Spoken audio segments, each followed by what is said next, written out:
Into some unstable air that could flare up some strong storms here early this evening as well. I'll have more in your weather forecast coming up here in just a couple of minutes, Tim. All right, John, thank you, sir. 6:23 is the time. Last month, during our Academic All-Star segment, I introduced you to an Irondale senior, who happens to be standing right behind me, who was directly responsible for the creation of that school's robotics team. Well, that team just competed at the regional competition in Milwaukee, and they've been kind enough to join us this morning to tell us how they did and to show off their robotic skills. And Robert Kronschnabel is the director of this team and a teacher at Irondale High School. Welcome. Good morning. And you guys just had a regional competition in Milwaukee, your very first. And, yes. and let's backstep a little bit, because Jeff Lewis, our academic all-star, Jeff's right behind me. And you told me that Jeff wanted to do something, talked about a creation of a different team, and actually came up with the concept for this robotics team.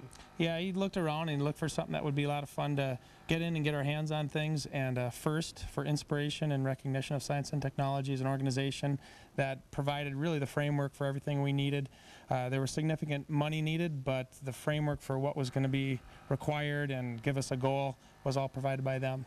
Let's talk about that very quickly, Jeff. You had to go to some people. We're talking, what, $16,000 was necessary for the creation of the team? Right. Well, about $6,000. Yeah. About six? Yeah. Oh, and then you went out looking for six, and you hit up a couple heavy hitters who gave you even more than that. Right, right. We had to take care of travel and other building costs as well. Then your two primary sponsors were? Medtronic and NASA. That's pretty impressive. I mean, I still think of that. Medtronic and NASA, their labels are on the robot. Let's show them the robot, and as we do, let's talk about what the regional competition in Milwaukee was really all about. Okay, well, there was a rack that Al's holding a mock-up of that rack, and you guys want to go ahead and get started? Try to grab some of the inner tubes there.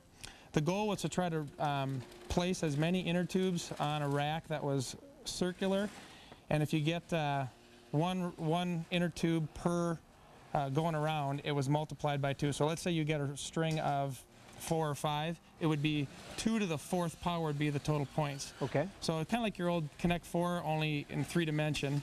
So as you can see, the robot was able to place on lower level and mid level. There was a 3rd level as well, and we just had to make a decision, what can we be good at? And we didn't think with the time constraint that we'd be necessarily able to get everything done in time for the competition and place up high.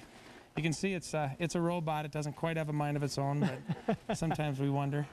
Hey, Jeff, you guys just finished that competition. How did you place, and how do you feel about your team's performance? We finished 12th out of 52 after the qualifying rounds, and we were eliminated in the quarterfinals. So we did all right for a rookie team. For a rookie team. And the program will live on after you graduate from Irondale? Right. Okay, do me a quick favor. This is their spring break. Could you introduce your other team members, and can we get a wider shot and pan across? Who immediately is to your left? This is Pete Ocker. He's our main driver. There's Nate Smeal. He's our engineer from Medtronic. And there's Al. He's one of our pit crew members.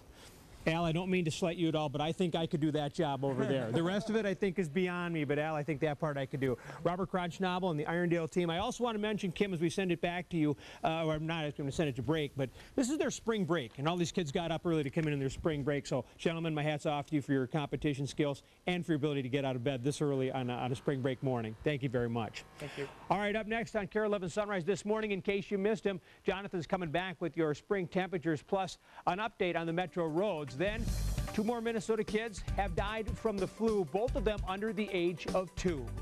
And he admitted to hitting a young girl with his van and dragging her down the street in St. Paul. Today, he learns his punishment. Your local headlines are next. Time right now, 6:27.